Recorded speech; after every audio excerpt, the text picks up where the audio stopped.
بسم الله الرحمن الرحيم نون والقلم وما يسطرون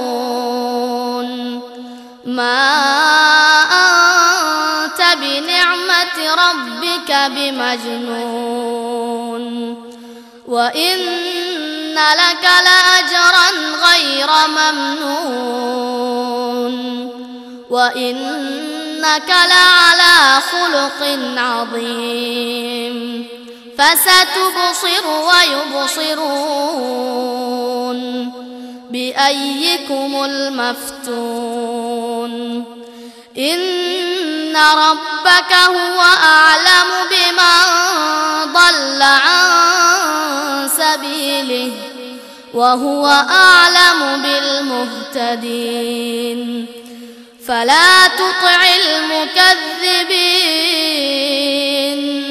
ودوا لو تدهن فيدهنون ولا تطع كل. السلام عليكم ورحمة الله وبركاته. الحمد لله رب العالمين نحمده ونستعينه ونؤمن به ونتوكل عليه ونعوذ بالله من شرور أنفسنا ومن سيئات أعمالنا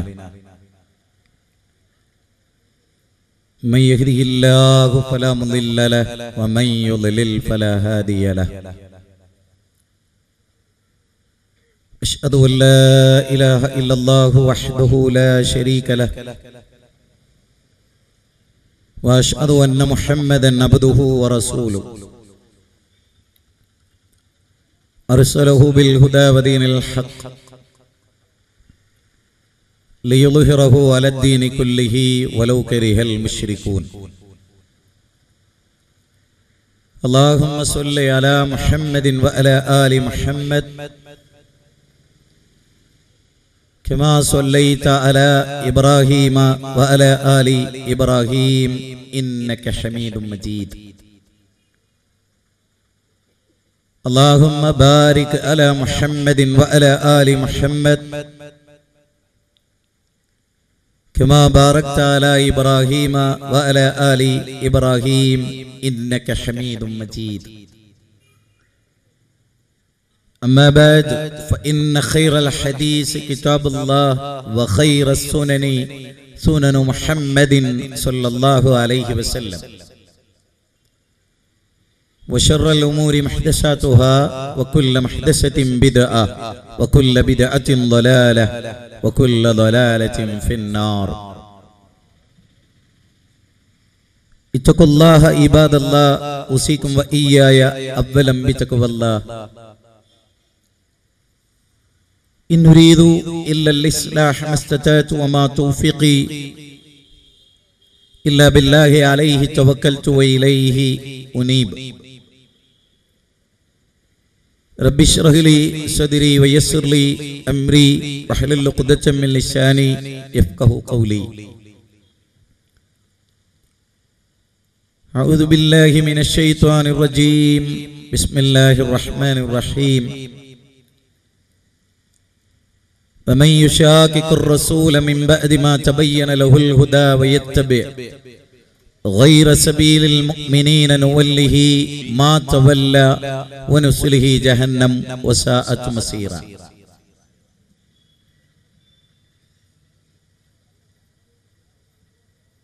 ഈ മഹാദർശ സമ്മേളനത്തിന്റെ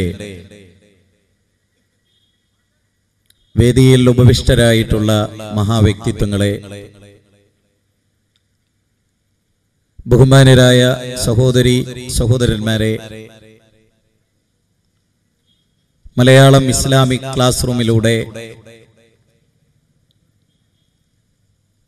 ലോകത്തിന്റെ അഷ്ടദിക്കുകളിൽ നിന്ന് ഇടത്തനാട്ടുകരയിലെ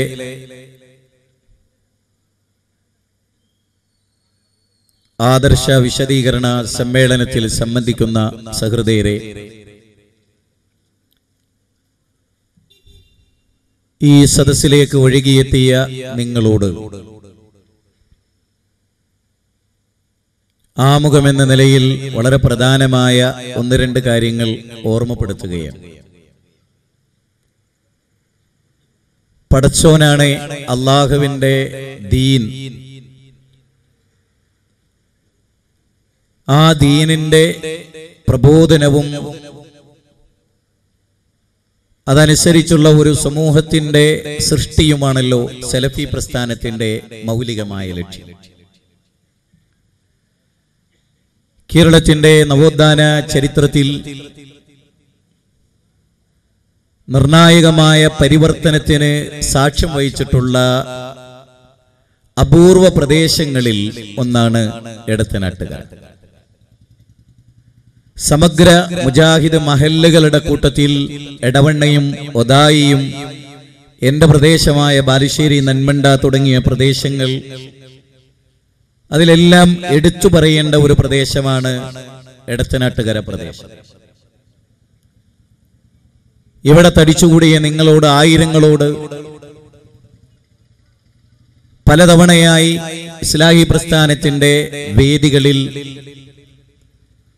ഇവിടെ നമ്മൾ പ്രസംഗിക്കുകയും വിഷയങ്ങൾ അവതരിപ്പിക്കുകയും ഒക്കെ ചെയ്തിട്ടുണ്ട് എന്ന് നിങ്ങൾക്കൊക്കെ അറിയാം. അന്നൊന്നുമില്ലാത്ത വേദനയോടുകൂടിയാണല്ലോ ഞാനും നിങ്ങളും നിങ്ങൾ ഈ സദസ്സിലേക്ക് വന്നതും ഞാൻ ഈ വേദിയിലേക്ക് കയറുന്നത്. പക്ഷെ ഒരു കാര്യം നമ്മൾ വളരെ ഗൗരവമായി മനസ്സിലാക്കേണ്ടതുണ്ട്. എന്താണ് യഥാർത്ഥത്തിൽ അള്ളാഹു സൃഷ്ടിച്ച മനുഷ്യരുടെ ലക്ഷ്യം? എന്താണ്? മരണാനന്തര ജീവിതത്തിലെ മോക്ഷമാണല്ലോ യഥാർത്ഥത്തിൽ നമ്മുടെ ജീവിതത്തിന്റെ ലക്ഷ്യം. നരകത്തിൽ നിന്ന് മോചിപ്പിക്കപ്പെട്ട് സ്വർഗകവാടങ്ങൾ പ്രവേശിച്ച് പടച്ചതമ്പുരാന്റെ അനുഗ്രഹങ്ങൾക്ക് പാത്രീഭൂതരായി തീരുക, പാത്രീഭവിക്കുക എന്നുള്ളതാണ് നമ്മുടെ ജീവിതത്തിന്റെ ലക്ഷ്യം. വിശുദ്ധ ഖുർആനിൽ നിന്ന് അനവധി വചനങ്ങൾ ഇന്ന് നിങ്ങളുടെ പഠനത്തിനും മനനത്തിനും ശ്രദ്ധയ്ക്കും വേണ്ടി ഇൻഷാ അല്ലാഹ് ഞാൻ ഇവിടെ ഉദ്ധരിക്കും. സൂറത്തു ആൽ ഇംറാൻ ഖുർആനിലെ 3-ാം അധ്യായമാണ്. സൂറത്തു ആൽ ഇംറാനിലെ 185-ാമത്തെ വചനം എല്ലാവർക്കും അറിയാവുന്നതാണ്. ഓർമ്മപ്പെടുത്തുമ്പോൾ എല്ലാവരും കൂടെ ചെല്ലുകയും ചെയ്യും.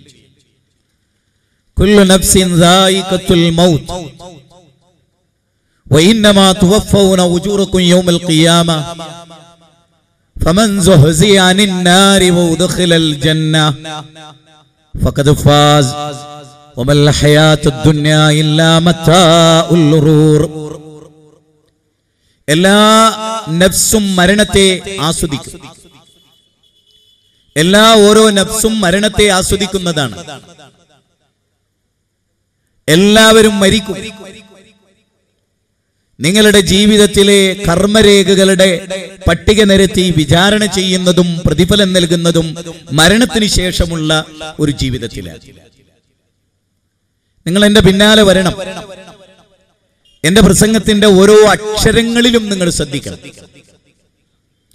ഇനി നിങ്ങൾ ആരും ഇവിടുന്ന് വളരെ അനിവാര്യമല്ല എങ്കിൽ നിങ്ങൾ എഴുന്നേറ്റ് പോകാൻ പാടില്ല. ആണുങ്ങളും പെണ്ണുങ്ങളും എല്ലാം, സഹോദരി സഹോദരന്മാരെല്ലാം എക്കാലഘട്ടത്തിലും എന്റെ പ്രസംഗം കേൾക്കുന്നതിനേക്കാൾ, മുജാഹിദ് പ്രബോധകരുടെ പ്രസംഗം കേൾക്കുന്നതിനേക്കാൾ സൂക്ഷ്മമായി നിങ്ങൾ ഈ പ്രസംഗത്തെ വിലയിരുത്തും. ആർക്കു വേണ്ടിയുമല്ല, ഈ ഖുർആനിക വചനപ്രകാരം നമുക്ക് ഓരോരുത്തർക്ക് വേണ്ടി.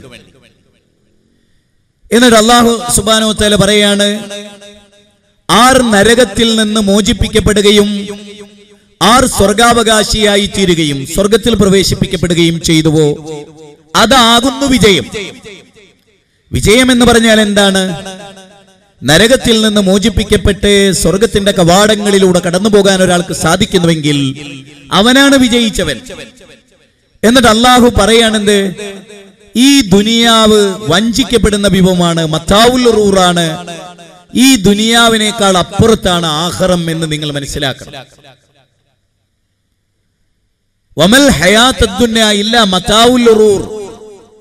മനുഷ്യരെ, ഈ ദുനിയാവ് വഞ്ചിക്കപ്പെടുന്ന വിഭവമാണ്. അതുകൊണ്ട് നിങ്ങൾ ഒരാളും ഈ ദുനിയാവിനെ തൊട്ട് വഞ്ചിതരായി പോകരുത്. അപ്പൊ ഈ ആയത്തിലൂടെ അല്ലാഹു സുബ്ഹാനഹു വ തആല സൂറത്തു ആൽ ഇംറാനാണ്, ഖുർആനിലെ 3-ാം അധ്യായമാണ്, 185-ാമത്തെ വചനത്തിൽ അല്ലാഹു സുബ്ഹാനഹു വ തആല 6 നരകത്തിൽ നിന്ന് മോചിപ്പിക്കപ്പെടുകയും 6 സ്വർഗത്തിൽ പ്രവേശിപ്പിക്കപ്പെടുകയും ചെയ്തു. അതാണ് വിജയം. അപ്പൊ ജീവിത ലക്ഷ്യം എന്താണ്? ജീവിത ലക്ഷ്യം സ്വർഗം പ്രവേശിക്കുക എന്നുള്ളതാണ്. മാനവകുലത്തിന്റെ യഥാർത്ഥമായ ജീവിത ലക്ഷ്യം സ്വർഗപ്രവേശനമാണ്. അപ്പൊ ഇത് മാത്രമായിരിക്കും. സ്വർഗപ്രവേശനത്തിന് നമുക്ക് സംഘടന ഒരു തടസ്സമാകാൻ പാടില്ല. നമ്മൾ ഇഷ്ടപ്പെടുന്ന ഒരു നേതാവ് നമ്മുടെ സ്വർഗപ്രവേശനത്തിന് തടസ്സമാകാൻ പാടില്ല. നമ്മൾക്ക് ജന്മം നൽകിയ മാതാപിതാക്കൾ നമുക്ക് സ്വർഗപ്രവേശനത്തിന് ഒരു തടസ്സമാകാൻ പാടില്ല. നമ്മൾ ജീവിതത്തിൽ കണ്ണിലുണ്ണി എന്നൊക്കെ പറഞ്ഞു പോറ്റുന്ന നമ്മുടെ മക്കൾ നമ്മുടെ സ്വർഗപ്രവേശനത്തിന് തടസ്സമാകാൻ പാടില്ല. അതുകൊണ്ടാണല്ലോ അല്ലാഹു സുബ്ഹാനഹു വ തആല പറഞ്ഞത്, യാ അയ്യുഹല്ലദീന ആമനു ലാ തുൽഹികും അംവാലുകും വലാ ഔലാദുകും അൻ ദിക്രില്ലാഹ് വമൻ യഫ്അൽ ദാലിക ഫഉലൈക ഹുമുൽ ഖാസിറൂൻ. അല്ലാഹ് എന്താ പറഞ്ഞത്? നിങ്ങളുടെ സമ്പത്ത് നിങ്ങൾക്ക് തടസ്സമാകാൻ പാടില്ല അല്ലാഹുവിനെ ഓർക്കുന്നതിനെ തൊട്ട്.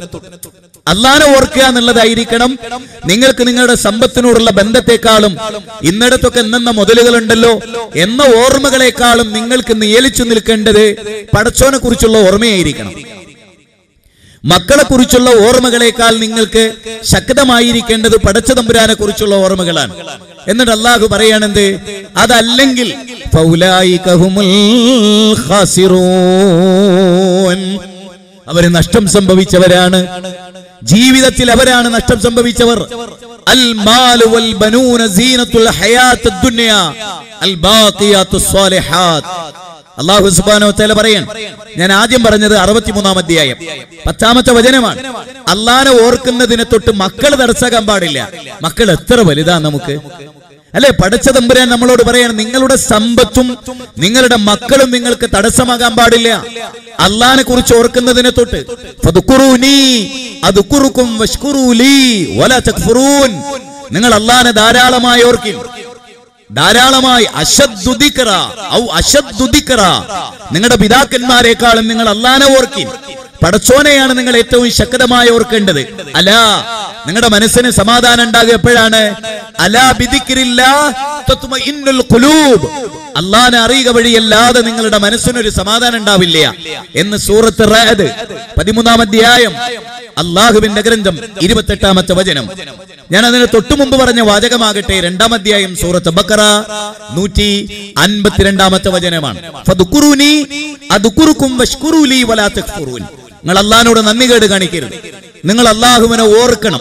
എന്റെ പ്രിയപ്പെട്ട സഹോദരങ്ങളെ, അതുകൊണ്ട് തന്നെ സമ്പത്ത്, സന്താനം, മാതാപിതാക്കൾ ഇതൊന്നും നമുക്ക് തടസ്സമാകാൻ പാടില്ല. എന്തിന്? പരലോകത്തുമായി ബന്ധപ്പെട്ട വിഷയങ്ങളിൽ ദുനിയാവിലെ ഒന്നും നമുക്ക് തടസ്സമാകാൻ പാടില്ല. ഒരാളുടെ ഫാക്ടറിയിൽ ജോലി ചെയ്യുന്നു, ഒരാളുടെ സ്കൂളിൽ ജോലി ചെയ്യുന്നു, ഒരാളുടെ കമ്പനിയിൽ ജോലി ചെയ്യുന്നു, ഒരാളുടെ ചെലവിൽ ജീവിക്കുന്നു, ഒന്നും നമുക്ക് തടസ്സമാകാൻ പാടില്ല, ആകാൻ പാടില്ല. ഇപ്പൊ നിങ്ങൾക്കറിയാലോ, മൂസാ നബി അലൈഹിസ്സലാത്തു വസ്സലാം ആരാ പോറ്റിയത്? ഫിറൗനല്ലേ?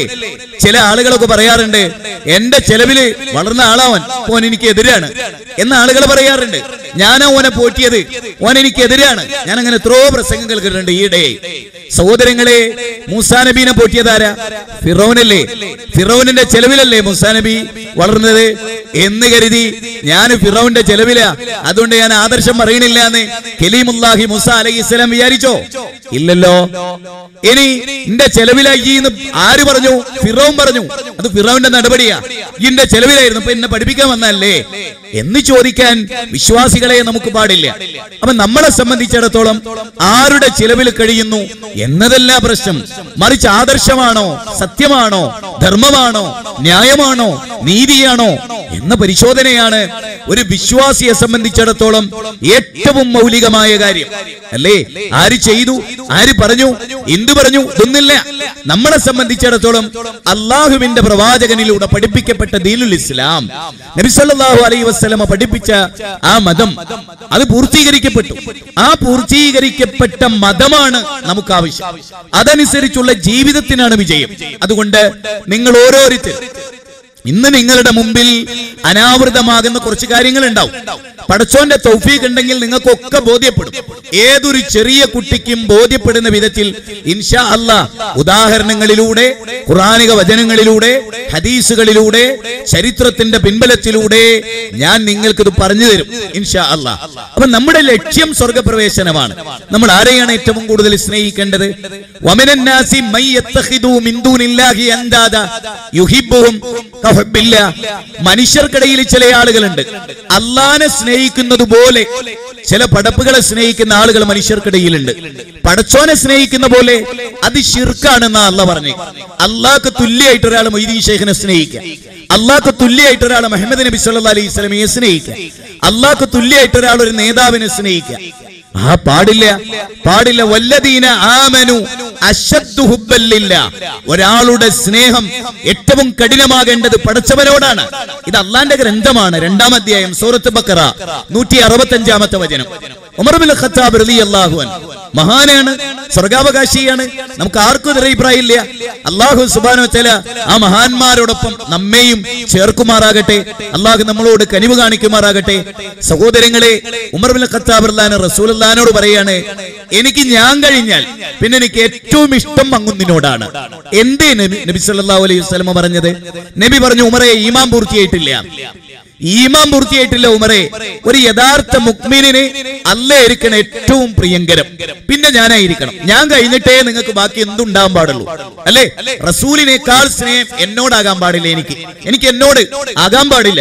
എന്റെ ഉപ്പാനോട്, എന്റെ ഉമ്മയോട്, എന്റെ പ്രിയപ്പെട്ട മക്കളോട്, പ്രിയങ്കരായ എന്റെ മക്കളോട്, എന്റെ സഹോദരന്മാരോട്, സഹോദരിമാരോട്, എളാപ്പ മൂത്താപ്പ ആളുകളോട്, അമ്മായിയോട് ഒന്നും ഉണ്ടാകാൻ പാടില്ല. എല്ലാവർക്കും അറിയാലോ. അപ്പൊ ഇവിടെ ഒരു വലിയ കാര്യം ഇവിടെ നേലിച്ചു നിൽക്കുന്നുണ്ട്. അതെന്താണ്? ആദർശത്തിനാണ് നമ്പർ 1 സ്ഥാനം, അല്ലേ? അല്ലേ? നമ്മൾ അങ്ങനെ പഠിച്ചവരല്ലേ? 950 വർഷം നൂഹ് അലൈഹിസ്സലാത്തു വസ്സലാം ലാ ഇലാഹ ഇല്ലല്ലാഹ് എന്ന കലിമത്തു ഷഹാദ ആ നൂഹ് നബിയെ പരിഗണിച്ചിട്ട് നൂഹ് നബിന്റെ ഭാര്യയെ അല്ലാഹ് സ്വർഗത്തിലിട്ടോ? പരിഗണന ഉണ്ടായോ? ഇല്ല. പാഠമാണ് നമുക്കിത്. ആ നൂഹ് നബിയുടെ ബീജത്ത് പിറന്ന മകനെ പരിഗണിച്ചോ? ഇല്ലല്ലോ പ്രിയങ്കരരെ. എന്റെ മോനാ അത്. എന്റെ മോനിതാ വെള്ളത്തിൽ മുങ്ങി മരിക്കണു എന്ന് പറഞ്ഞില്ലേ? അപ്പൊ അല്ലാഹ് ചോദിക്കുക, ആരാ പറഞ്ഞത് നിന്റെ കുടുംബക്കാരനാ? സ്വന്തം മോനെ കുറിച്ച് അല്ലാഹുവിന്റെ ചോദ്യം.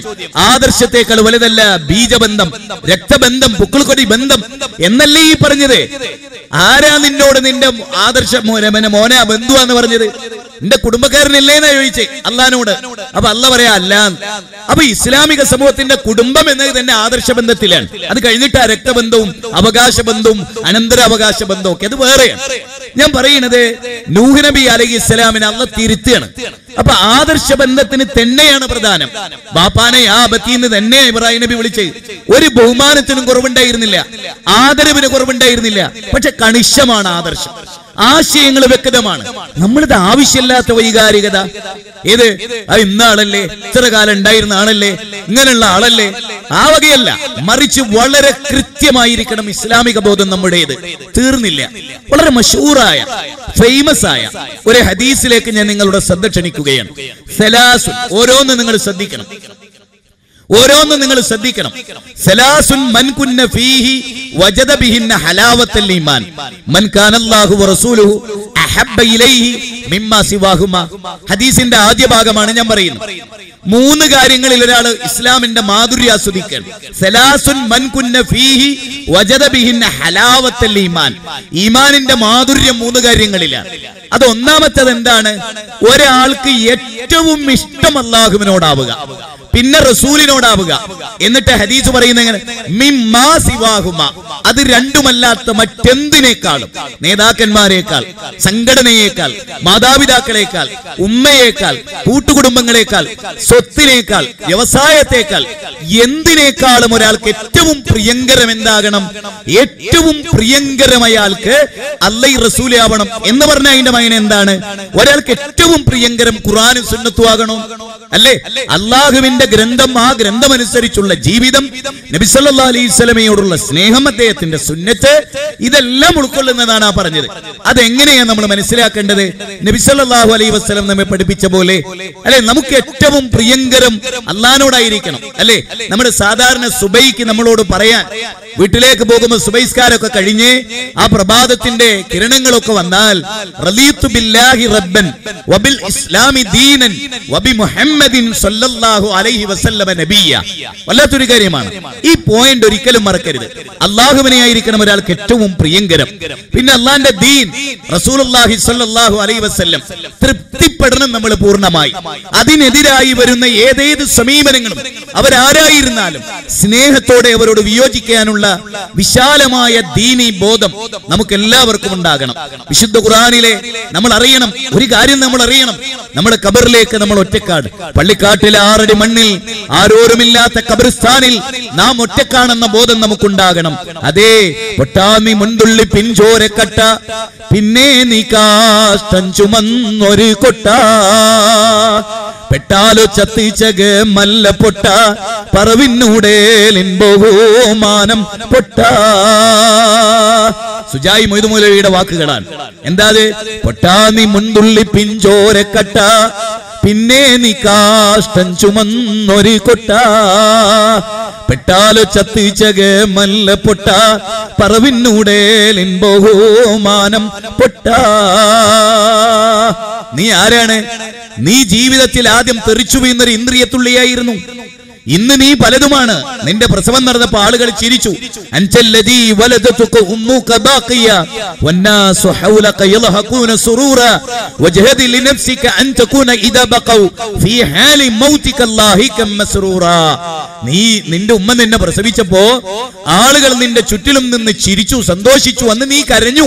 നീ കരഞ്ഞിട്ടാ ഈ ഭൂമുഖത്തേക്ക് പൊക്കിൾ കൊടി ബന്ധം വിച്ഛേദിച്ച് കളകളാ എന്ന ശബ്ദത്തോടെ കൈകൾ ചുരുട്ടിപ്പിടിച്ച് ഈ ഭൂമിയിലേക്ക് നീ വന്നത് അങ്ങനെയാ.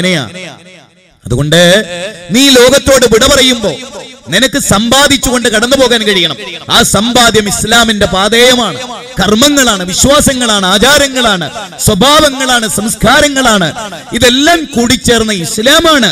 ഇതുമായിട്ട് വേണം എനിക്കും നിങ്ങൾക്കും മുജാഹിദായി എന്നിട്ടും നരകാവകാശിയാവുക. എത്ര ഖേദകരമാണ് എന്റെ പ്രിയങ്കരരെ, സുന്നത്തിന്റെ ആളുകളാവുക എന്നിട്ടും അന്ധവിശ്വാസികളായി മരിക്കുക. എന്തൊരു ഗതികേടായിരിക്കും അല്ലേ അത്. അതുകൊണ്ട് തന്നെ എന്താണ് അന്ധവിശ്വാസം, എന്താണ് ശിർക്ക്, എന്താണ് കുഫ്ർ, എന്താണ് തൗഹീദ്, എന്താണ് സംഘടന, എന്തിനാണ് സംഘടന, ആരാണ് നേതാക്കന്മാർ, എന്തിനാണ് നേതാക്കന്മാർ, എന്താണ് നേതാക്കന്മാരുടെ പ്രത്യേകത, അനുയായികൾ ആരാകണം, അവരുടെ ബന്ധങ്ങൾ എന്താകണം, ഇതെല്ലാം നമ്മൾ ഇന്ന് പഠിക്കണം, മനസ്സിലാക്കണം, സാഗൂതം കേൾക്കണം. ഇന്ന് രാത്രി നിങ്ങൾ കിടന്നുറങ്ങുമ്പോ പലർക്കും ഉറങ്ങരുത്. എങ്ങനെ ഉറങ്ങരുത്? ഈ വിഷയത്തിന്റെ ഗൗരവം ഓർത്തിട്ട് ഉറങ്ങരുത്. അതോടൊപ്പം നാളത്തെ സൂര്യോദയം നിങ്ങൾക്ക് കൃത്യമായ ഒരു കാഴ്ചപ്പാട് ദീനുൽ ഇസ്ലാമിന്റെ പേരിൽ ലഭിച്ചവരായി നിങ്ങൾ മരിച്ചു പോകണം. നോക്ക്, നബി കരീം സല്ലല്ലാഹു അലൈഹി വആലിഹി വഅസ്ഹാബിഹി വസല്ലമ തിരുമേനി പറഞ്ഞിട്ടുള്ള ഒരു ഉദാഹരണം, ഒരു അനുഭവം നമ്മൾ പറയാറുണ്ട്. സമൂഹം എന്നത് 2 നില കപ്പൽ പോലെയാണ്. എന്റെ ഈ വിശദീകരണം നിങ്ങൾ മറക്കല്ലേ എന്ന് സ്നേഹത്തോടെ എടത്തനാട്ടുകരയിലെ ഓരോരുത്തരുടെ തൊട്ടടുത്തും ഞാൻ വന്നിരുന്ന് നിങ്ങളുടെ കാതുകളിൽ പറയുന്ന പോലെ, ഓരോ സഹോദരി സഹോദരന്മാരെ, നിങ്ങൾ എല്ലാവരും ഇത് ഓർക്കണം, ഇത് ചിന്തിക്കണം. എന്താണ് നബി സല്ലല്ലാഹു അലൈഹി വസല്ലം പറഞ്ഞു? ഈ സമൂഹം 2 കപ്പൽ പോലെയാണ്, 2 നിലയുള്ള കപ്പൽ പോലെയാണ്. നബി സല്ലല്ലാഹു അലൈഹി വസല്ലം പറയാണ്, അതിൽ 1-ാമത്തെ നിലയിലുള്ള ആളുകൾക്ക് 2-ാമത്തെ നിലയിലേക്ക് പോകണം. വെള്ളം കിട്ടണമെങ്കിൽ, പാനജലം ലഭിക്കണമെങ്കിൽ 1-ാമത്തെ നിലയിൽ നിന്ന് 2-ാമത്തെ നിലയിലേക്ക് അവർക്ക് കടന്നു പോകണം. പലതവണ ഇതിങ്ങനെ ആവർത്തിക്കപ്പെട്ടപ്പോ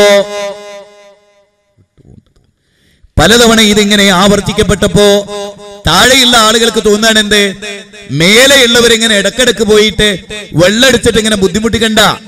താഴെ നമ്മൾ വെള്ളത്തിലൂടെയാണല്ലോ സഞ്ചരിക്കുന്നത്, കപ്പലിലാണല്ലോ, അഥവാ സാഗരത്തിലാണല്ലോ, കപ്പലിലേറി പോവുകയാണല്ലോ. അതുകൊണ്ട് കപ്പലിന് ദ്വാരമുണ്ടാക്കാം. ശരിക്ക് ചിന്തിക്കണം എല്ലാരും, സമൂഹം എങ്ങനെയാണെന്നാ. അതുകൊണ്ട് തന്നെ 2 നിലയുള്ള കപ്പല് പോലെയാണ് നമ്മൾ. നമ്മുടെ പ്രസ്ഥാനമായാലും എന്തായാലും, നമ്മുടെ വീടായിരുന്നാലും പ്രസ്ഥാനമായിരുന്നാലും സമൂഹമായിരുന്നാലും രാജ്യമായിരുന്നാലും ലോകമായിരുന്നാലും ഒക്കെ എങ്ങനെയാണ്? അപ്പൊ ഒന്നിച്ചാണ് എല്ലാവരും. Man is A social being. മനുഷ്യർ ഒരു സാമൂഹ്യ ജീവിയാണ്. ആ സാമൂഹ്യ ജീവി എന്ന നിലയിൽ അവനിങ്ങനെ മുന്നോട്ട് പോവുകയാണ്. നമ്മളൊരു സംഘടനയിലും സംഘബലത്തിലും ഒക്കെ വിശ്വസിക്കുന്നവരാണ്. ഇതിങ്ങനെ ഒരു 2 നിലയുള്ള കപ്പല് പോലെയാണ്. ഇതിൽ നിങ്ങൾ ആലോചിച്ചേ, താഴെ ദ്വാരമുണ്ടാക്കിയാൽ എന്താ ഉണ്ടാവുക? ആ താഴെ നിലയിൽ വെള്ളം കയറിയാൽ മേലെ നിലയിലേക്കും അതെത്തും. അപ്പൊ 2 നിലയിലുള്ള ആളുകളും വെള്ളത്തിൽ മുങ്ങി മരിച്ചു പോകും. ഇതുപോലെ സമൂഹം തിന്മയിലേക്ക് പോകുമ്പോൾ നിങ്ങൾ കൈകൊണ്ട് പിടിക്കണം. നബി സല്ലല്ലാഹു അലൈഹി വസല്ലം പറയാൻ നമ്മെ പഠിപ്പിച്ചിട്ടുള്ള കാര്യമാണത്. നമ്മൾ അവിടെയാ കേന്ദ്രീകരിക്കേണ്ടത്. അള്ളാഹുവിന്റെ റസൂലിന്റെ നടപടിക്രമങ്ങളിലാണ് നമ്മൾ ഈ വിഷയങ്ങളൊക്കെ കോർത്ത് ഇണക്കി ഒരു മാലയിലെ മുത്തുമണികളെ പോലെ പ്രവാചക തിരുമേനിയുടെ വചനാമൃതങ്ങൾ നിങ്ങളുടെ മുമ്പിൽ ഞാൻ അവതരിപ്പിക്കുന്നത്. സഹോദരങ്ങളെ, നമ്മൾ ഇവിടെ ആലോചിച്ച് ഈ കപ്പലിൽ ദ്വാരമുണ്ടാക്കുന്നത് തടയാതിരുന്നാലോ? കൂടെയുള്ളവരാണ്, ഒരേ കപ്പലിലാണ്, ഒന്നിച്ച് കയറിയവരാണ്, ഒരേ കവാടങ്ങളിലൂടെ കയറിയവരാണ്, ടിക്കറ്റ് എടുത്തവരാണ്, ഈ കപ്പലിലുള്ളവരാണ്. കപ്പിത്താനും നന്നായി നയിക്കുന്നുണ്ട്. അതിലുള്ള ഓരോ മേൽനോട്ടക്കാരും നമുക്ക് സർവീസ് ചെയ്യുന്നവരും ഒക്കെ നല്ല നിലയിൽ ഇങ്ങനെ പോവുകയാണ്. എല്ലാവരും ഒറ്റക്കെട്ടാണ്. അതിനിടയിലാണ് ചില ആളുകൾക്ക് ചില കുബുദ്ധികൾ തോന്നിയിട്ട് അവരെന്ത് ചെയ്യുന്നത്? അവരെ ധാരണയിൽ അവർ ചെയ്യുന്ന നല്ല പ്രവൃത്തിയാണ്. കാരണം വെള്ളം കിട്ടാനാണ്, കപ്പലിനാണ് ദ്വാരമുണ്ടാക്കുന്നത്. അപ്പൊ കൂടുള്ളവരൊക്കെ എന്താ വിചാരിക്കുക? ഒന്നിച്ചല്ലേ ഇത്രയും സമയം പോകുന്നത്? വർഷങ്ങളായിട്ട് ഒന്നിച്ചല്ലേ കപ്പലിലുള്ളത്? ഈ ദ്വാരം ഉണ്ടാക്കുന്നത് വളരെ പ്രിയങ്കരായ ആളുകളല്ലേ? അവരെ കൈപിടിച്ചിട്ടില്ലെങ്കിൽ, അവരെ കൈപിടിച്ച അവരെന്താ വിചാരിക്കുക? നാട്ടുകാരൊക്കെ എന്താ വിചാരിക്കുക?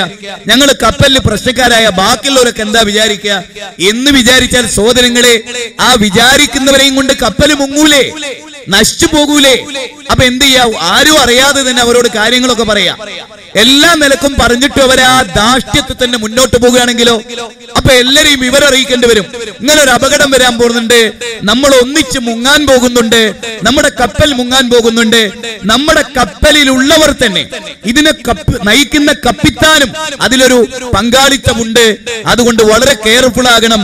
അവരെ തിരുത്തണം, അവർക്ക് കാര്യങ്ങൾ പറഞ്ഞ് മനസ്സിലാക്കി കൊടുക്കണം. ഇല്ലെങ്കിൽ താക്കീത് കൊടുക്കണം എന്ന് പറഞ്ഞാൽ ആ താക്കീത് കൊടുക്കണം എന്ന് പറഞ്ഞവരെയാണോ ശിക്ഷിക്കേണ്ടത്? ഈ തെറ്റ് ചെയ്യുന്നവരെയാണോ? അത് വളരെ ഗൗരവമായി നിങ്ങൾക്ക് മനസ്സിലായിട്ടുണ്ടാവും എന്നാണ് ഞാൻ വിചാരിക്കുന്നത്. ഞാൻ എന്റെ പരിധിയിലും കഴിവിലും നിന്നുകൊണ്ടുള്ള വിശദീകരണമാണ് കേട്ടോ. അതേ എനിക്ക് കഴിയുള്ളൂ. ലാ യുകല്ലിഫുല്ലാഹു നഫ്സൻ ഇല്ലാ വസ്അഹാ. അതിനപ്പുറത്തേക്ക് എനിക്ക് കഴിയില്ല. അതുകൊണ്ട് നിങ്ങൾ ഇത് ശരിക്കും മനസ്സിലാക്കുക. ഇവിടെ മുജാഹിദ് പ്രസ്ഥാനം എന്ന് പറയുന്ന മഹാകപ്പൽ 1 നൂറ്റാണ്ട് കാലമായി ഇത് ഓടിക്കൊണ്ടിരിക്കുന്നു. ഇടക്കാലത്തൊക്കെ ഇതിൽ പ്രശ്നങ്ങളുണ്ടല്ലോ, ഉണ്ട്. പക്ഷെ അതെല്ലാം ആദർശത്തിന്റെ മാറ്റുരച്ച്, ഉരക്കല്ലിൽ മാറ്റുരച്ചാണ് നമ്മൾ ഈ കാര്യങ്ങളെല്ലാം തീരുമാനിച്ചിരുന്നത്. എല്ലാവർക്കും അറിയാവുന്ന വസ്തുതയാണ്. എന്തൊക്കെയോ ചില പ്രശ്നങ്ങളുണ്ട് എന്ന് നിങ്ങൾക്കൊക്കെ അറിയാം. ഞാനിത് പറയുമ്പോൾ ഒരിക്കലും നിങ്ങൾ ആരും കരുതരുത് ഈ സംഘടനയിൽ നിന്നുകൊണ്ടാണ് ഈ സംസാരിക്കുന്നത്, ഈ സംഘടനയെ അംഗീകരിച്ചുകൊണ്ട് തന്നെയാണ് ഇത് സംസാരിക്കുന്നത് എന്ന വസ്തുത നിങ്ങൾ എല്ലാവരും മനസ്സിലാക്കണം. ഇതിന് പുറത്തുപോയ ഒരാൾ എന്ന നിലയിലുള്ള ഒരു സംസാരമായി ഇതിനെ ഒരിക്കലും നിങ്ങൾ വിചാരിക്കരുത്. A to Z കേട്ടിട്ട് നിങ്ങളോ വിലയിരുത്തേണ്ടത്, ഓരോ പോയിന്റുകളും നിങ്ങളോ വിലയിരുത്തേണ്ടത്. യുവാക്കളെ, പെന്നും കടലാസും എടുത്തു വന്ന ആളുകൾ എല്ലാം എഴുതി നോട്ട് ചെയ്യണം. മൊബൈലുകളൊക്കെ ഒരു പക്ഷേ ഇപ്പോ ഓണായിരിക്കും, റെക്കോർഡിംഗിലായിരിക്കും. ഇതിനെ അനുകൂലിക്കുന്നവരും പ്രതികൂലിക്കുന്നവരും എന്തെങ്കിലുമൊക്കെ കിട്ടാനുണ്ടോ എന്ന് കാത്തിരിക്കുന്നവരും എല്ലാം ഉണ്ടാവും. അതുകൊണ്ട് എനിക്ക് നിങ്ങളോട് പ്രാർത്ഥനാ നിർഭരമായ മനസ്സുമായി, ആരെയും തോൽപ്പിക്കാൻ നമുക്ക് ആവശ്യമില്ല. സൃഷ്ടിച്ച പടച്ചോന്റെ മുമ്പ് തോൽക്കരുത്. ആരെയും തോൽപ്പിക്കുക എന്നുള്ള ലക്ഷ്യമല്ല, ആരെയും ചീത്ത പറയാന്നുള്ള ലക്ഷ്യമല്ല, ആർക്കെതിരെയും കുരച്ചു ചാടുക എന്നുള്ള ലക്ഷ്യമല്ല. മറിച്ച് ഞാൻ നേരത്തെ പറഞ്ഞ ഈ കപ്പലിന് ദ്വാരമുണ്ടാക്കുന്നവരെ തിരിച്ചറിഞ്ഞിട്ടില്ലെങ്കിൽ ഉള്ളിൽ നിന്ന് പറഞ്ഞു, വളരെ കൃത്യമായി ബോധ്യപ്പെടുത്തി, കാര്യങ്ങളെല്ലാം മനസ്സിലാക്കി കൊടുത്ത്, എന്നിട്ടൊന്നും ആ ദാഷ്ട്യത്തിൽ നിന്ന് പിന്തിരിയാതെ നശിപ്പിച്ചേ അടങ്ങൂ, തകർത്തേ അടങ്ങൂ എന്ന് തീരുമാനിച്ചാൽ തീർച്ചയായും അതെന്താണ് എന്ന് നിങ്ങൾ അറിയേണ്ടതുണ്ട്. അതെ, നമുക്കറിയാം എടത്തനാട്ടുകര മഹൽ എന്ന് പറയുന്നത് പറപ്പൂർ അബ്ദുറഹ്മാൻ മൗലവിയുടെയും അതുപോലെ തന്നെ ആലുമൗലവിയുടെ ഒക്കെ മേൽനോട്ടത്തിൽ നടന്നു പോന്നിട്ടുള്ള പ്രദേശങ്ങളാണ്. ഇതിന് നേതൃത്വം നൽകിയ ഒരുപാട് നേതാക്കന്മാർ ഇവിടെയൊക്കെ മരിച്ചു പിരിഞ്ഞു പോയിട്ടുണ്ടാവും. അല്ലാഹു സുബ്ഹാനഹു വ തആല അവർക്കൊക്കെ മഅഫിറത്തും റഹ്മത്തും നൽകി അനുഗ്രഹിക്കട്ടെ എന്ന് നമ്മൾ കൃത്യമായി പ്രാർത്ഥിക്കുകയാണ്. ആരംഭിക്കുകയാണ്. സഹോദരങ്ങളെ, മുജാഹിദ് പ്രസ്ഥാനം എന്ന് പറയുന്ന ഈ മഹാവടവൃക്ഷം ഭൂമിയിലേക്ക് ആഴത്തിൽ വേരുകളുള്ള, ആകാശത്ത് പടർന്നു പന്തലിച്ച് ശാഖകളുള്ള ഇതിന്റെ തണലിലാണ് നവോത്ഥാനം ഇവിടെ അരങ്ങേറിയത്. ഇതിന്റെ തണലിലാണ് സ്ത്രീകൾക്ക് വിദ്യാഭ്യാസം ഉണ്ടായത്. ഇതിന്റെ തണലിലാണ് ബ്രിട്ടീഷുകാരുടെ കരാളാസ്ത്രങ്ങളിൽ നിന്ന് ഇത് സ്വാതന്ത്ര്യമായത്. ഇതിന്റെ തണലിലാണ് ഇഖ്റ ബിസ്മി റബ്ബിക്കല്ലദീ ഖലഖ് എന്നതിന്റെ പ്രാധാന്യം ലോകം പഠിച്ചത്. ഇതിന്റെ തണലിലാണ് ആരാണ് അല്ലാഹു എന്ന് കേരള ജനത മനസ്സിലാക്കിയത്.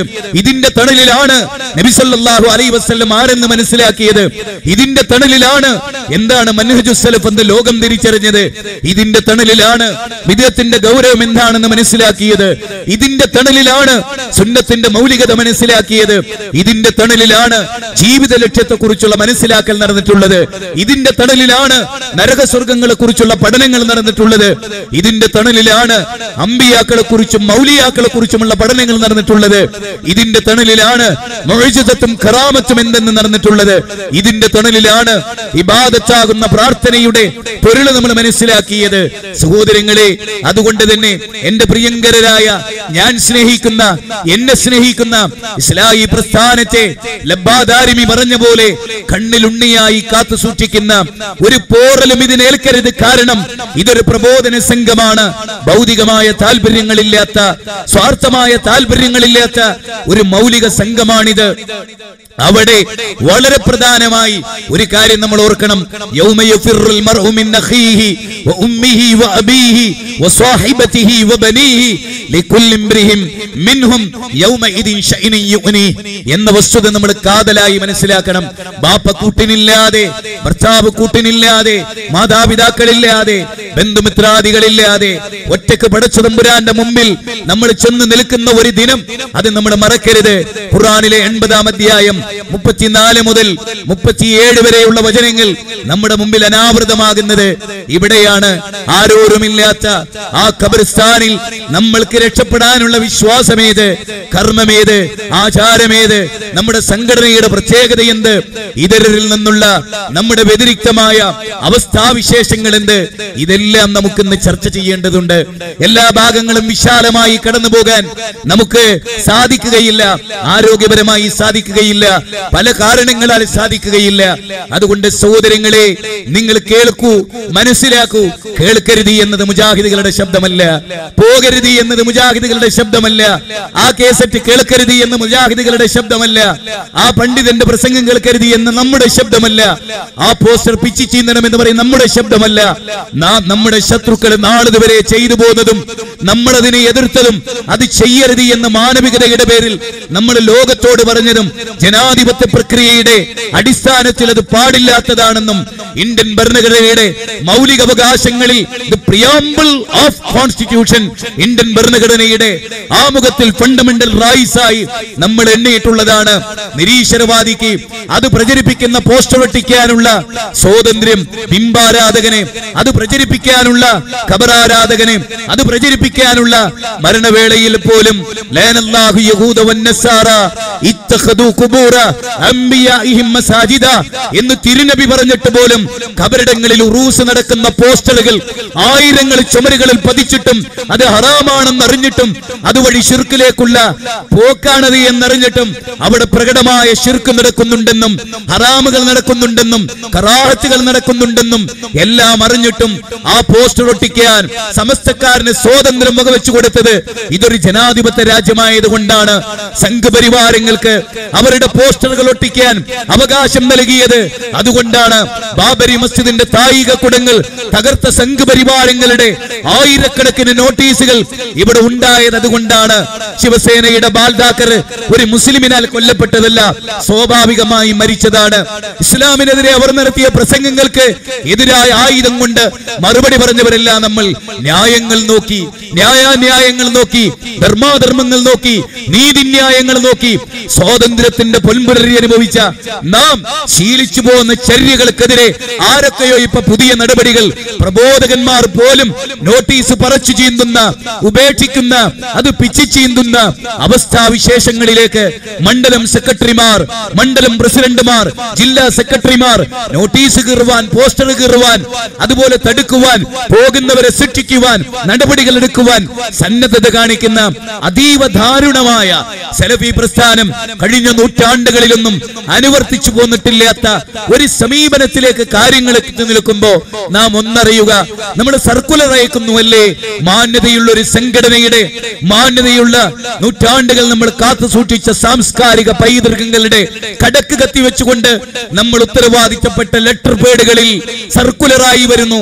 ഇന്ന് വ്യക്തിയുടെ അയാൾ തൗഹീദിൽ പിഴച്ച ആളല്ല, അയാൾ സുന്നത്തിൽ പിഴച്ച ആളല്ല, അയാൾ ദീനിന്റെ ചര്യകൾ നിഷേധിച്ച ആളല്ല, എന്നിട്ട് പോലും അവരുടെ പരിപാടിയിൽ സഹകരിച്ചാൽ നടപടിയെടുക്കുമെന്ന് ഔദ്യോഗികമായി ലെറ്റർ പേഡുകളിൽ കൊടുക്കുന്ന അവസ്ഥാവിശേഷത്തിലേക്ക് ഈ കാര്യങ്ങളെല്ലാം നാളിതുവരെ സ്വീകരിച്ചു പോരാത്ത ഈ സമീപനങ്ങൾ എന്തുകൊണ്ടൊക്കെ ഉണ്ടായി എന്നതിനെ സംബന്ധിച്ച് നാം അറിയേണ്ടതുണ്ട്. എവിടെ മുജാഹിദ് പ്രസ്ഥാനം ഒരു നൂറ്റാണ്ടിലധികം മുന്നോട്ട് നീങ്ങിയില്ലേ? ചേകന്നൂർ മൗലവി ഇതിൽ നിന്ന് പിരിഞ്ഞുപോയി. ചേകന്നൂർ മുശ്രിക്കാണെന്ന് നമ്മൾ പറഞ്ഞിരുന്നില്ല. CN അഹമ്മദ് മൗലവി ഹദീസുകളെയും ഖുർആനിനെയും നിഷേധിച്ച് വ്യക്തമായ കുഫറിലായി ഈ പ്രസ്ഥാനത്തിൽ നിന്ന് വിട പറഞ്ഞു. നാം ആരും അവർ മുശ്രിക്കാണെന്ന് പറഞ്ഞിട്ടില്ല, മുശ്രിക്കായി പോയി ഇവരൊന്നും നമ്മൾ പറഞ്ഞിട്ടില്ല. KC അബ്ദുള്ള മൗലവി ജമിയത്തുൽ ഉലമയിൽ നിന്ന് പോയി ജമാഅത്തെ ഇസ്ലാമിയിലെത്തി, നമ്മൾ പറഞ്ഞിട്ടില്ല. ജമാലുദ്ദീൻ മൗലവി പോയി, നമ്മൾ പറഞ്ഞിട്ടില്ല. ഇവരാരും ജമാഅത്തെ ഇസ്ലാമിയിലേക്ക് പോയ നേതാക്കന്മാരെയോ ഹദീസ് നിഷേധികളായി പോയവരെയോ, മുതുകൂർ അബൂബക്കർ മുസ്ലിയാർ നമ്മുടെ പ്രസ്ഥാനത്തിൽ വന്ന് പിന്നെ ചേകന്നൂരായി, അദ്ദേഹം മുശ്രിക്കാണ് നമ്മൾ പറഞ്ഞിട്ടില്ല, പ്രസംഗിച്ചിട്ടില്ല. അതുപോലെ സാലത്തൂർ അബൂബക്കർ ഫൈസി ഇതിൽ വന്ന് ഭൗതിക നേട്ടം വെച്ച് അദ്ദേഹം തിരിച്ചുപോയി, അദ്ദേഹത്തെ നാം മുശ്രിക്ക് എന്ന് വിളിച്ചിട്ടില്ല. ഒരു നൂറ്റാണ്ടിന്റെ ചരിത്രത്തിൽ പലരും ഈ പ്രസ്ഥാനത്ത് വിരിഞ്ഞു പോവുകയും മടവൂർ വിഭാഗം ഇതിൽ നിന്ന് പോയി, നമ്മൾ ഇവരെ മുശ്രിക്ക് എന്ന് വിളിച്ചിട്ടില്ല. ദൗർഭാഗ്യകരമെന്ന് പറയട്ടെ, മുവഹിദുകളെ മുശ്രിക്കാക്കുന്ന ഒരു അവസ്ഥാവിശേഷം, മുശ്രിക്കുകളെ മുവഹിദാക്കുന്നതിന് വേണ്ടി രൂപീകരിക്കപ്പെട്ട ഒരു പ്രസ്ഥാനം, ശിർക്ക് ചെയ്യുന്നവരെ തൗഹീദിന്റെ ആളുകളാക്കി മാറ്റുന്ന ഒരു പ്രസ്ഥാനം, മുവഹിദുകളെ തെരഞ്ഞുപിടിച്ച് ഇവരും ഇവരും ഇവരും ഇവരും നാളെ അതും ഇതും ഇയാളും അയാളും എല്ലാം മുശ്രിക്കാണ് എന്ന് പറയുന്ന ഒരു ശബ്ദം, എന്തോ നമ്മൾ കേൾക്കാൻ ആഗ്രഹിക്കാത്ത ഒരു ശബ്ദം കേരള മണ്ണിൽ വ്യാപകമായി നാം പ്രിയങ്കരമെന്ന് വിചാരിച്ച, കണ്ണിലുണ്ണിയായി നാം കാത്തു സൂക്ഷിച്ച ആദർശ പ്രസ്ഥാനം, അത് കെട്ടിപ്പടുക്കാനുണ്ടാക്കിയ പ്രസ്ഥാനത്തിന്റെ ഉത്തരവാദിത്തപ്പെട്ട KJUവിനെ ഹൈജാക്ക് ചെയ്ത്, KNMനെ ഹൈജാക്ക് ചെയ്ത് ചില ഏതാനും ആളുകൾ, അങ്കുലി പരിമിതമായ ആളുകൾ ഇത് ചെയ്യുമ്പോൾ ഒരു ഇതികർത്തവ്യത മൂഢത, മലയാള ഭാഷയിൽ ഞാൻ ഉപയോഗിച്ച പദത്തിന്റെ ആശയം എന്ന് പറയുന്നത് എന്ത് ചെയ്യണമെന്നറിയാതെ പകച്ചു നിൽക്കുന്ന ഒരവസ്ഥാവിശേഷം. കൈകെട്ടിയ നെഞ്ചത്ത് ഫാത്തി ഓതുമ്പോൾ പോലും സംഘടനയുടെ ഇന്നലകൾ ഓർത്ത് വിതുമ്പുന്ന, മാതാപിതാക്കൾ മരിച്ച ദുഃഖമില്ലാത്ത, അഥവാ മാതാവ് മരിച്ചതിനേക്കാൾ, പിതാവ് മരിച്ചതിനേക്കാൾ, മകൻ ആക്സിഡന്റിൽ മരിച്ചതിനേക്കാൾ വലിയ ദുഃഖം നമ്മുടെ പ്രസ്ഥാനത്തിന് ഇന്ന് എന്ത് സംഭവിച്ചു എന്ന കാര്യത്തിലാണ്. ഒരു കാര്യം ഞാൻ പറഞ്ഞു തരാം, ഉമർ മൗലവി നയിച്ച പ്രസ്ഥാനത്തിന് ഒന്നും സംഭവിച്ചിട്ടില്ല. KP മുഹമ്മദ് മൗലവി നയിച്ച പ്രസ്ഥാനത്തിന് ഒന്നും സംഭവിച്ചിട്ടില്ല. AP അബ്ദുൽ ഖാദർ മൗലവി നയിച്ച പ്രസ്ഥാനത്തിന് ഒന്നും സംഭവിച്ചിട്ടില്ല. അദ്ദേഹം രോഗിയായി കിടക്കുമ്പോൾ ജമിയത്തുൽ ഉലമയുടെ പ്രസിഡന്റ് ഉമരി രോഗിയായി സംസാരിക്കാൻ പോലും കഴിയാതെ, ഓർമ്മകളില്ലാതെ അവരൊക്കെ കിടക്കുന്ന സമയത്താണ് മറ്റു ചില ആളുകളാൽ ചില പ്രവർത്തനങ്ങൾ ഇവിടെ നടന്നുകൊണ്ടിരിക്കുന്നത്. വസ്തുതകളായി മനസ്സിലാക്കണമെന്ന് എന്റെ പ്രിയങ്കരായ എടത്തനാട്ടുകരയിലെ ആയിരക്കണക്കിന് എരച്ചു കയറി ഈ മൈതാനത്ത് നിരന്നു നിൽക്കുന്ന നിങ്ങളോട്, ലോകത്തിന്റെ അട്ടദിക്കുകളിൽ റേഡിയോയിലൂടെ, ബൈലക്സിലൂടെ ഇത് കാണുന്ന ആയിരങ്ങളോട്, സഹോദരിമാരോട്, കുടുംബിനികളോട്, വേദനിക്കുന്നവരോട് ഒരു കാര്യം ഓർത്തുകൊള്ളട്ടെ, നമ്മുടെ ജീവിതം ഒരു പരീക്ഷണമല്ലേ? ഖൈറും ശർറും കൊണ്ട് അല്ലാഹ് നമ്മളെ പരീക്ഷിക്കില്ലേ? ഇല്ലേ? ഖൈറുണ്ടാകുമ്പോൾ അല്ലാഹനെ സ്തുതിക്കാനല്ലേ പറഞ്ഞത്? സാൽവേഷനിൽ പടച്ചവനെ നമ്മൾ സ്തുതിച്ചു. അതേ രണ്ട് സാൽവേഷനുകളിൽ റബ്ബിനെ നാം മുക്തകണ്ഠം സ്തുതിച്ചു. രണ്ട് മഹാസമ്മേളനങ്ങളിൽ നാം അല്ലാഹനെ സ്തുതിച്ചു. അനവധി ക്യാമ്പയിനുകൾ, ഒരുപാട് സമ്മേളനങ്ങൾ, ISM-ന്റെ, KNM-ന്റെ, MSM-ന്റെ എല്ലാ സമ്മേളനങ്ങളും നാം സാക്ഷ്യം വഹിച്ചു. കേരള ജനതയെ ഇളകി മറിഞ്ഞു. ഒരു വ്യാഴവട്ടക്കാലത്തിലെ 2002 മുതലുള്ള ഈ 12 വരെയുള്ള ആ വ്യാഴവട്ടക്കാലത്തിലെ നമ്മുടെ പ്രവർത്തനം കൊണ്ട് ലോകത്തൊരു വലിയ വെളിച്ചം വീശാൻ നമുക്ക് സാധിച്ചു. വലനബലുവന്നകും ബിശൈഇൻ മിനൽ ഖൗഫി വൽ ജൂഇ വനക്സിൻ മിനൽ അംവാലി വൽ അൻഫുസി വസ്സമറാത്ത് വബശ്ശിരിസ് സ്വാബിരീൻ അല്ലദീന ഇദാ അസാബതുഹും മുസീബത്തുൻ ഖാലു ഇന്നാ ലില്ലാഹ്. സഹോദരങ്ങളെ, നിങ്ങളെ അല്ലാഹു പരീക്ഷിക്കും പല രൂപത്തിലും. ഭയപ്പാട് കാരണം ഇന്ന് പല ഭയപ്പാടും നമ്മുടെ പ്രസ്ഥാനത്തെ കുറിച്ച്. ഇത് 2 ആകുമോ, ഇത് 3 ആകുമോ, നാണം കെടുമോ, ആളുകളുടെ മുമ്പിൽ എഴുന്നേറ്റ് നിൽക്കാൻ കഴിയുമോ എന്നൊക്കെ വിചാരിക്കുന്നവരോട് ഒരേ ഒരു കാര്യം, ഖബറിലെ വിചാരണ നേരിടാൻ എന്റെ വിശ്വാസം ശരിയായിരുന്നോ, മഹ്ശറയിൽ ഞാൻ രക്ഷപ്പെടുമോ? ഏതുപോലെ വളരെ പ്രഗത്ഭനായ ഒരു സഹാബി ഭാര്യയുടെ മടിത്തട്ടിൽ തലവെച്ചുകൊണ്ട് കിടക്കുകയാണ്, കരയുകയാണ്.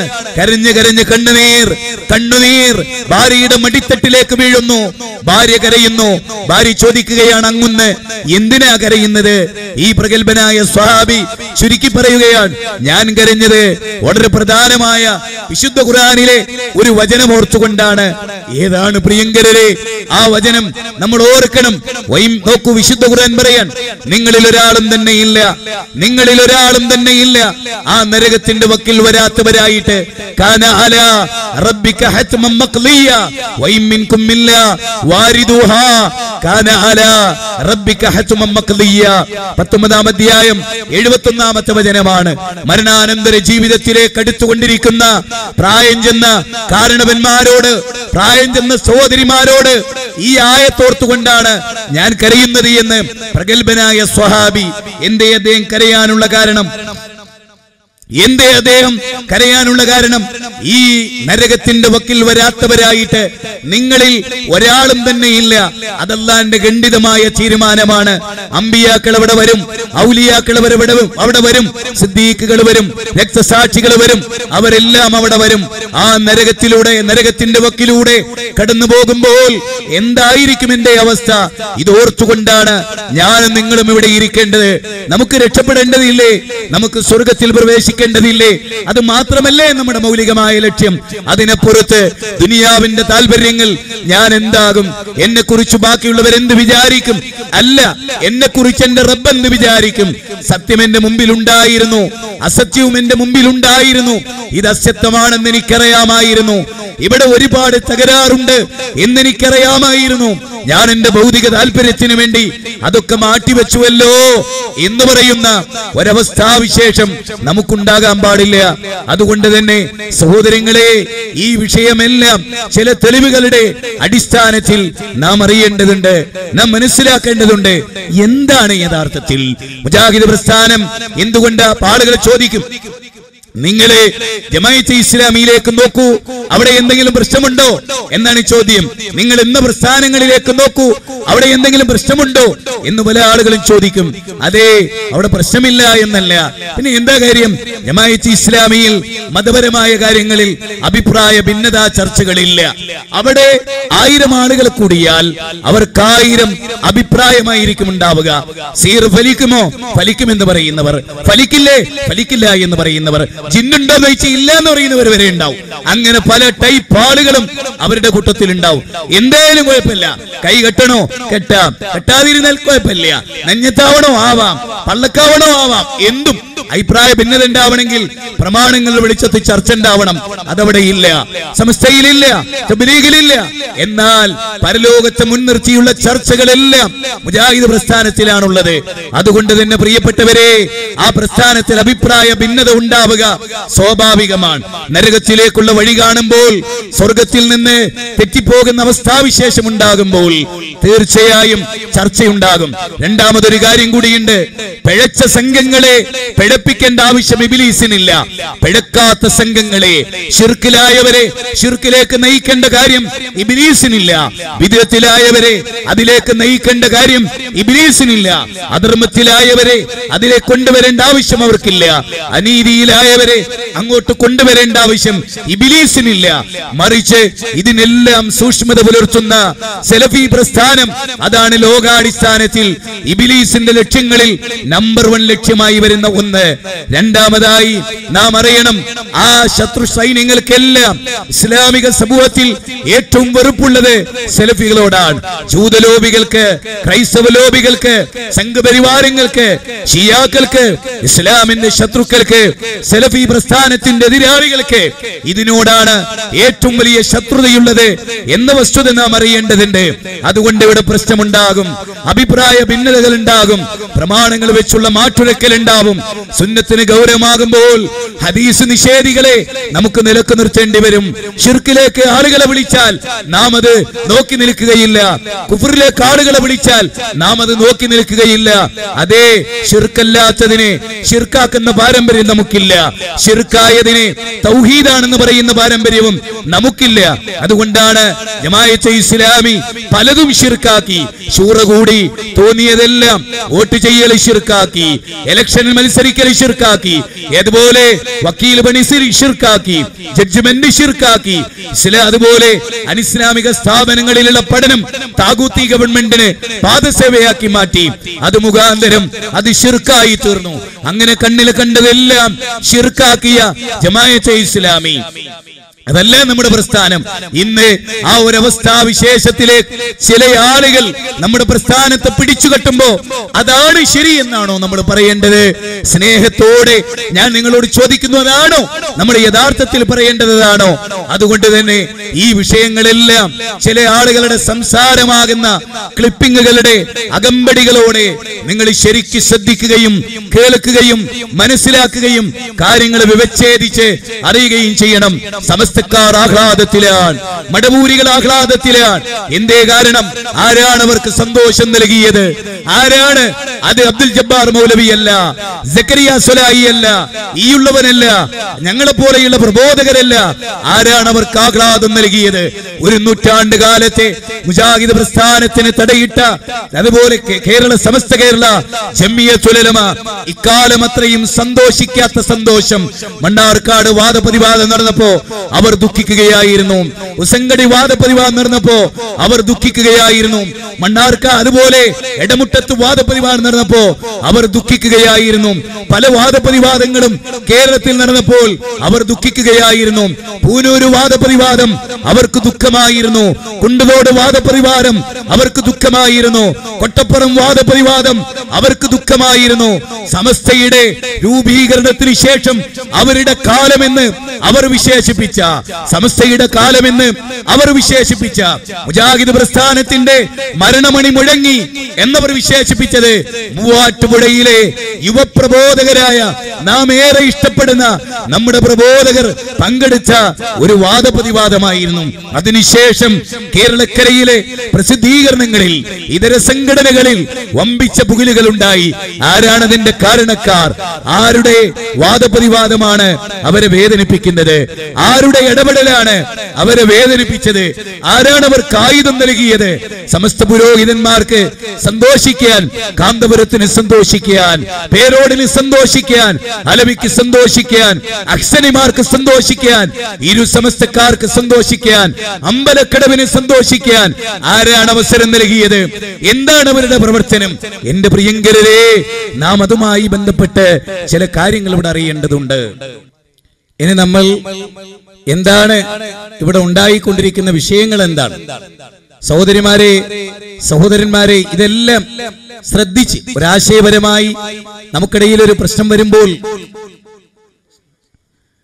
നമ്മൾ വളരെ കൃത്യമായി പഠിക്കണം. അല്ലാഹുവിനെ ഓർത്തും പരലോകത്തെ ഓർത്തും വേറെ ലക്ഷ്യങ്ങളൊന്നും നമുക്കില്ല. നമ്മളല്ലാതെ ഈ ഹക്കിനെ വിളിച്ചു പറയാൻ ലോകത്തൊരു വിഭാഗം ആളുകൾ വേറെയില്ല. നമ്മളല്ലാതെ ഒരാളുമില്ല എന്ന തിരിച്ചറിവ് നമുക്കുണ്ടാവണം. ആ അറിവിൽ നിന്നുകൊണ്ട് ഈ വിഷയങ്ങളെല്ലാം നിങ്ങൾ കേൾക്കണം. ഞാൻ നിങ്ങളെ സമസ്തക്കാരിൽപ്പെട്ട അഹ്സനിമാരുടെ ചില ക്ലിപ്പിങ്ങുകളാണ് കേൾപ്പിക്കുന്നത്. അവരിപ്പോൾ എക്സ്ട്രാ സന്തോഷിക്കുന്നു, ആനന്ദിക്കുന്നു. ആനന്ദിക്കാൻ മാത്രം എന്തെങ്കിലും ഉണ്ടോ? ആനന്ദിക്കാൻ മാത്രം എന്തെങ്കിലും ഇവിടെ പ്രസ്ഥാനത്തിന് എന്തേ പറ്റിയിട്ടുണ്ടോ? അല്ല, ചില ആളുകളുടെ അബദ്ധസഞ്ചാരമാണോ അതിന് കാരണം? അവരാണോ അതിന് കാരണം? അല്ല, ഈ പ്രസ്ഥാനത്തിന്റെ ആദർശമാണോ, സംഘടനയാണോ? അത് ഗൗരവമായി നിങ്ങൾ പഠിക്കാൻ പോവുകയാണ്. അതിലേക്ക് വെളിച്ചം വീശുന്ന ചില ക്ലിപ്പിങ്ങുകളാണ് തുടക്കത്തിൽ നിങ്ങളുടെ ശ്രദ്ധയിൽപ്പെടുത്തുന്നത്. ഞാൻ പറഞ്ഞു വന്നത്, ലോക മുസ്ലിമീങ്ങളെ സംബന്ധിച്ചിടത്തോളം എന്തുകൊണ്ടും പ്രത്യേകിച്ച് കേരളക്കാരായ നമ്മുടെ സഹോദരങ്ങളെ സംബന്ധിച്ച്, വിശ്വാസികളെ സംബന്ധിച്ച് വളരെയേറെ സന്തോഷകരമായ ഒരു സന്ദർഭത്തിലാണ് നാം ഇപ്പോൾ ഉള്ളത്. അല്ലാഹു തആല നമ്മുടെ മുൻഗാമികളായ മഹത്തുക്കൾക്ക് അതിന്റെ എല്ലാം പ്രതിഫലവും അതിന്റെ എല്ലാ സവാബും അല്ലാഹു എത്തിച്ചു കൊടുക്കുമാറാണ്. ഇത് ഞങ്ങളെ ആഘോഷമാണ്. ഇനി ഇവിടെ നിന്നോട്ട് ഞങ്ങളെ ജ്ഞാനമാണ്. ഞങ്ങളെ മുശ്രിക്കാക്കിയതിന്റെ തിക്തഫലം അല്ലാഹു തന്നിരിക്കുന്നു നിങ്ങൾക്ക് ദുനിയാവിൽ തന്നെ. സഹോദരങ്ങളെ, ഇത് ഞങ്ങളുടെ ആഘോഷത്തിന്റെ ദിനമാണ്. ഇനി അങ്ങോട്ടുള്ള കാലം ഏതാണ്? ഏതു മുതൽ എങ്ങോട്ടുള്ള കാലം? ഇത് പഠനമാണ്. ചിന്തിക്കുന്നവരുടെ മുമ്പിലെല്ലാം ഉള്ള പഠനമാണ്. നൗഷാദ് അഹ്സനിയുടെ വാക്കുകളാണ് നിങ്ങൾ കേട്ടത്. ഇനി ഞങ്ങളുടെ കാലമാണ്. തുടർന്ന് അങ്ങോട്ടുള്ള കാലം ഏതു മുതൽ ഏതുവരെ? മൂവാറ്റുപുഴയിൽ വാദപ്രതിവാദം നടന്ന അതുമുതൽ അവരുടെ കാലമാണ്. അപ്പൊ അതുവരെ ആരുടെ കാലമായിരുന്നു? കേരളക്കരയിൽ നമ്മുടെ കാലമായിരുന്നു, സെലഫികളുടെ കാലമായിരുന്നു, സമസ്തയുടെ കാലമല്ല. ഇനി സമസ്തക്കാരുടെ കാലമാണ് എന്നാ പറയുന്നത്. എന്തേ അങ്ങനെ പറയാൻ? എന്താണ് എങ്ങനെ പറയാൻ? തുടർന്ന് അദ്ദേഹം തന്നെ ആ കാര്യം വളരെ വ്യക്തമായി പറയുന്നത് നിങ്ങൾ കേൾക്കണം, നിങ്ങൾ ശ്രദ്ധിക്കണം. എന്താണ് ഇനി അങ്ങോട്ട് അവർ ഇത്ര സന്തോഷിക്കാൻ, ഇത്ര ആനന്ദിക്കാനുള്ള അവസ്ഥാവിശേഷം എന്താണ്? അതിന് മാത്രം എന്താ ഇവിടെ ഉണ്ടായത്? മുജാഹിദ് പ്രസ്ഥാനത്തിന് നിങ്ങൾ സംഭവിച്ചിട്ടുണ്ടോ? ഇത് ഗൗരവമായ പഠനത്തിൽ വരേണ്ടതാണ്. ആ ഭാഗം കൂടെ നിങ്ങൾ ശരിക്ക് കേൾക്കുക, ശ്രദ്ധിക്കുക. ഓരോ വാക്കുകളും അതെന്തിനാന്ന് വെച്ചാൽ എന്നാലേ നമുക്കത് ക്ലിയറായി ബോധ്യപ്പെടൂ, കട്ടൻട്രിയായി ബോധ്യപ്പെടൂ. എന്നിട്ട് അതിൽ ഏറ്റവും നല്ലതിനെ നിങ്ങൾ പിൻപറ്റുക തന്നെ വേണം. ഈ പ്രോഗ്രാം അവസാനിക്കുമ്പോ ഒരു പിക്ചർ ഉണ്ടാകും നിങ്ങളുടെ മുമ്പിൽ. അതിൽ നിങ്ങൾ തെറ്റിപ്പോകാതെ ഏതെങ്കിലും വ്യക്തികളുടെ കൂടെയല്ല, സൊലായിയുടെ കൂടെയല്ല, അബ്ദുൽ ജബ്ബാർ മലിയുടെ കൂടെയല്ല, ഈ ഉള്ളവന്റെ കൂടെയല്ല, വേറെ